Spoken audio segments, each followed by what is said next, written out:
दोस्तों नमस्कार। एक अपडेट भाई साहब ये है कि कुछ भी नहीं हो रहा है अभी आज तक। भाई साहब आज की तारीख तक 32 साल से कुछ भी नहीं हो रहा है पेंशन अपडेशन के मामले में। लेकिन एक कामरेड जिसने भी तकलीफों को जिया है, पेंशनर्स की नजदीक से देखा है, बल्कि खुद भोगा है इन तकलीफों को, वो भाई साहब संघर्ष में कभी पीछे नहीं। इन्हीं में से एक बड़ा नाम है कमलेश चतुर्वेदी जी। कमलेश चतुर्वेदी जी पूर्ववर्ती न्यू बैंक ऑफ इंडिया के एम्प्लॉय थे। बाद में ये बैंक पंजाब नेशनल बैंक में मर्ज हो गई, तो ये पंजाब नेशनल बैंक के कर्मचारी कहलाए और ट्रेड यूनियन लीडर थे, जुझारू नेता थे पहले से भाई साहब। तो इन्होंने अपना एक अलग संगठन बना लिया रिटायरमेंट के बाद, और उसको वी बैंकर्स के नाम से जाना जाता है, जिसके ये नेशनल कन्वीनर है।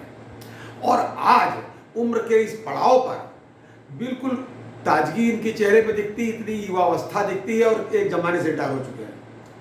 वैसे मेरे से बहुत पहले रिटायर हो चुके हैं। मैं इनको व्यक्तिगत रूप से जानता हूँ। ये हमारी अपनी बिल्कुल समझिए संबंधों का मामला है। जब ये हरदोई कुछ समय के लिए ट्रांसफर होकर के आए थे। खैर, आज ये बात इसलिए बता रहा हूँ कि पेंशन अपडेशन में आपने देखा कुछ नहीं हुआ, एक्स ग्रेशिया रिव्यू में भी कुछ नहीं हुआ, IBA से बात अभी हुई उसमें कुछ नहीं हुआ, CLC से बात हुई अभी टहल गई कि CLC का सब देख लीजिए, हाँ सब देख लेंगे। इन्होंने बातें ही बल्कि नहीं उठाई। वैसे इन्होंने क्या किया है, अभी एक मुकदमा एक तरीके से फाइल किया है। मुकदमा में पहले कंप्लेंट ही फाइल की जाती है। CLC के यहाँ एक कंप्लेंट फाइल करी कि साहब कुछ नहीं तो जो एक्स ग्रेशिया का खुद का ताजा एग्रीमेंट है, मतलब इनको हम 35A दिखाओ पेंशन अपडेशन वाला, वो तो वहाँ हाई कोर्ट और सुप्रीम कोर्ट में मामले चल रहे हैं, लेकिन जो मामला अभी ताजा है 12th सेटलमेंट में, जी हाँ, उसमें 36 नंबर का पैरा जो लिखा हुआ है, ये इनका खुद एक्स ग्रेशिया रिव्यू का मामला है। इसको ही नहीं मानते। इसको भाई साहब 8 मार्च 2024 को जो सेटलमेंट फाइनल हुआ उसमें था कि प्रत्येक वर्ष अप्रैल में इसका रिव्यू होगा।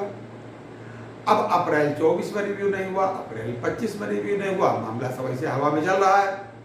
तो इस पर इन्होंने एक मुकदमा दायर कर दिया। मुकदमा का मतलब कंप्लेंट फाइल की, और उस कंप्लेंट फाइल को संज्ञान में लेते हुए CLC महोदय के कार्यालय से 8 तारीख को यानी कि कल एक नोटिस IBA को गई है।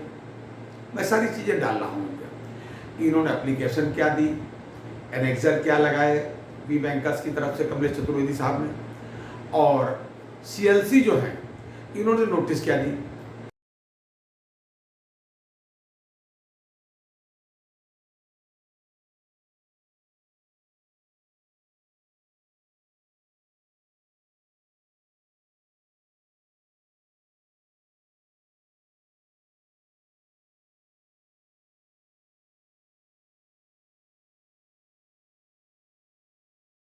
इन्होंने इनके कमेंट्स मांगे हैं कि आप ये इस पर अपना कमेंट दीजिए और जल्दी से जल्दी दीजिए। ये मैं इसलिए कह रहा हूँ कि सारे प्रोविजन उसको तो नकार देते हैं भाई साहब पेंशन अपडेशन के मामले में कि साहब वो जो 35A में नहीं है, और पेंशन रिवीजन का पेंशन के रेगुलेशंस कोई मामले कभी नहीं था।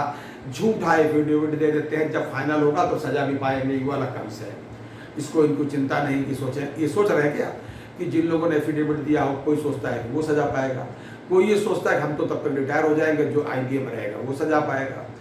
ऐसा इनका लोगों का मानना है। लेकिन इनको लगता है कि कानून का पर्याप्त ज्ञान नहीं है, या इनके जो एडवाइजर हैं, लीगल एडवाइजर और इनके सुपर एडवाइजर जो विभागीय होते हैं, इनको सही सलाह नहीं देते। खैर, लेकिन ये तो मामला ताजा है भाई। ये सेटलमेंट लेके कहाँ भाग जाओगे भैया कि हर साल करोगे रिव्यू? आपने कह दिया था अप्रैल में साहब अभी तो बैलेंस शीट नहीं बन पाई है पिछले साल। इस साल क्या हो गया? पिछले साल की भी नहीं बन पाई, इस साल की भी नहीं बन पाई। बहरहाल इन चीजों को ध्यान में रखते हुए इन्होंने कमलेश चतुर्वेदी साहब ने ये कंप्लेंट फाइल किया, मुकदमा फाइल किया। देखते हैं इस पर क्या होता है। जो भी कमेंट्स आएंगे या जो भी इस पर जो है आगे का फैसला होगा या जो भी सूचना मिलेगी उसे हम आपको अविलंब बताने का प्रयास करेंगे। ये था आज तक का अपडेट। अगली बार किसी अन्य अपडेट के साथ फिर हाजिर होते हैं, तब तक के लिए इजाजत दीजिए, और हाँ, अपनी सेहत का पूरा ध्यान रखिए। जय हिंद, जय भारत, नमस्कार।